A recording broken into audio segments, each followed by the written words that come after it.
That day I casually grabbed a woman's skirt to wipe my mouth and she immediately became furious, but I didn't think I had done anything wrong. I pulled out a wad of money from my wallet and stuffed it into her neckline, thinking money could solve everything. She froze for a moment, then angrily slapped the money back in my face. I was completely stunned. I am a billionaire. This restaurant is mine. No one in this city dares to treat me like that. But she did. I watched her turn and walked away, thinking to myself that this woman was really something. The next second, she suddenly collapsed to the ground. I panicked and quickly picked her up, rushing her to the hospital. The doctor told me she had late-stage cancer, and emotional stress could worsen her condition. Her time was running out. For the first time, I felt tightness in my chest. The woman I had humiliated was now racing against time. I went to her hospital room to apologize for my rudeness, but when she woke up and saw me, she coldly told me to get out. But I knew if I left like this, I'd spend the rest of my life in guilt. She told me I had ruined her last wish before she died. She had always wanted to wear the most beautiful dress, go to the finest restaurant, and say goodbye to this beautiful world with romantic music. But I destroyed all of that.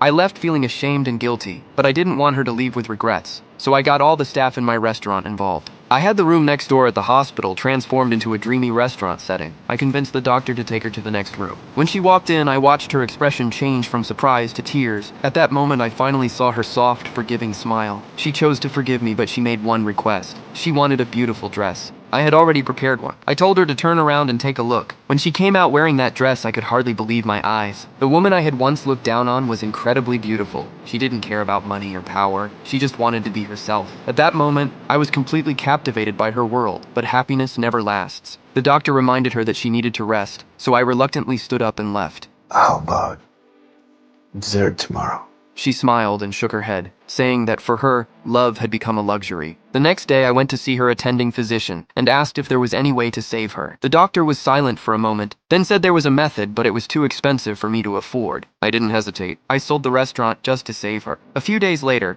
she woke up in a foreign hospital, looking around in the unfamiliar room. She saw me standing beside her and asked confused where she was. You're not in the afterlife.